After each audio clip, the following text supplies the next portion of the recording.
No one has enjoyed such a heralded career in sports entertainment like the Nature Boy Ric Flair.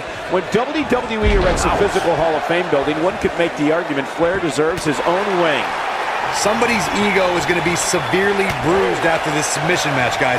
Nobody ever likes to utter the words, "I quit." The Nature Boy may be flashy with his robes and struts, but he's also all business in that ring. I can point to at least 16 times he's proven that.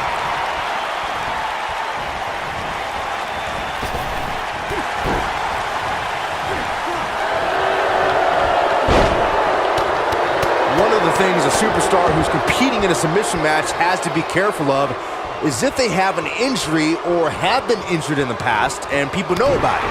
You can bet in a submission match that your opponent is going to target that body part immediately. It's like having a giant bullseye on an arm, leg, ankle, or shoulder. The body can't take much more of that.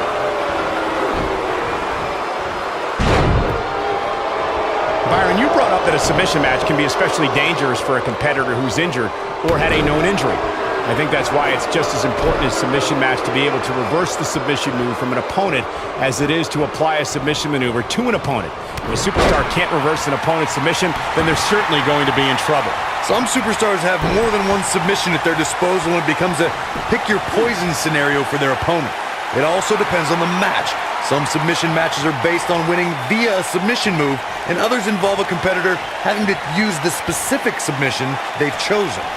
Many consider Ric Flair to be the greatest world heavyweight champion of all time, the standard bearer by which all champions are measured.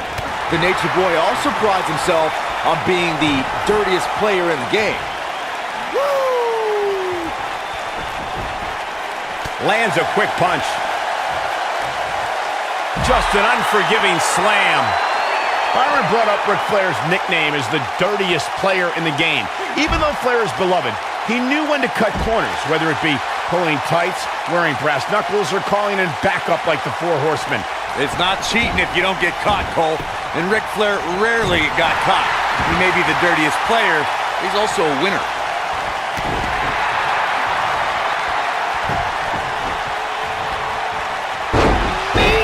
Man, that hurts.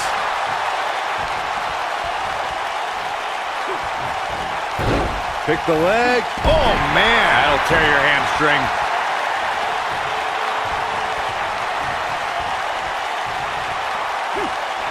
Now that's how you slam an opponent down with authority. The challenger not looking good right now. Oh, man. He'll need to find a way to turn things around here. It's not in his DNA to quit. But come on. He's taken quite a beating here. He may have no alternative but to submit. He's not looking like himself right now, and I hate to say it, but this might be the beginning of the end for him here. This is exactly how he drew this one up. Ric Flair using his feet right there. And now he goes for it a second time. How's that for ferocious? Looks like someone hit the repeat button for this move. Not the first time we've seen this move tonight. His clothesline finds the mark.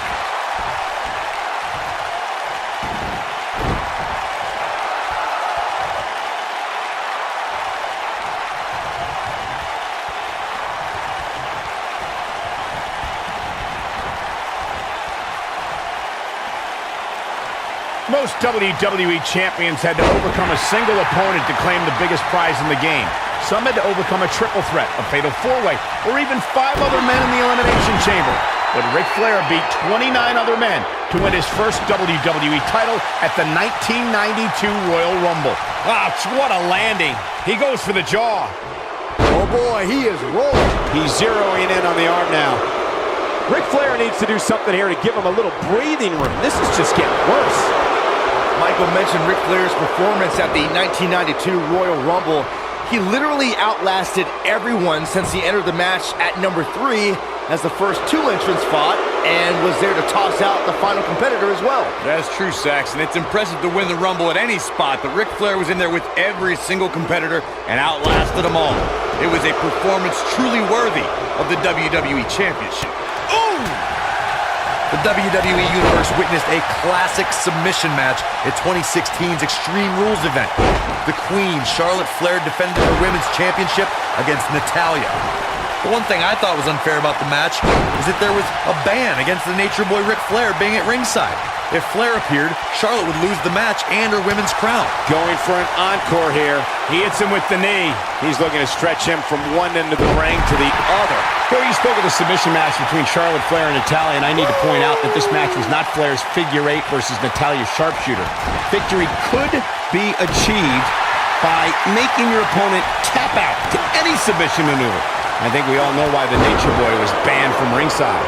When Natalya had Charlotte locked in the sharpshooter, it seemed... He might have it. Oh boy, he is rolling. Hits him right between the eyes with the knee. Looks to me, guys, Texas jab. be eating soup. Looking to lock it in here. Is he done?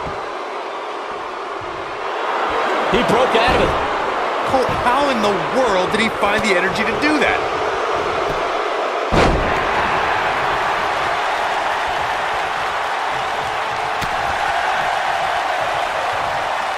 Quick punch.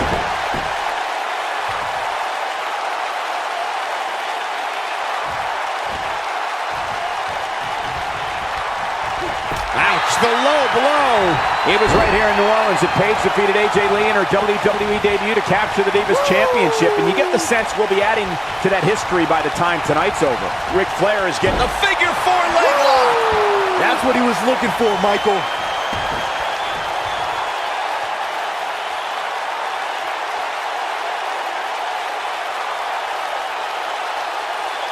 At this point, you have to figure that the next person to apply a submission will win.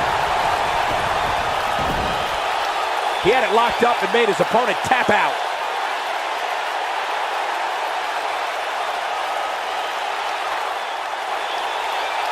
Here is your winner, and still National Wrestling Alliance World Heavyweight Champion, the Nature Boy, Ric Flair.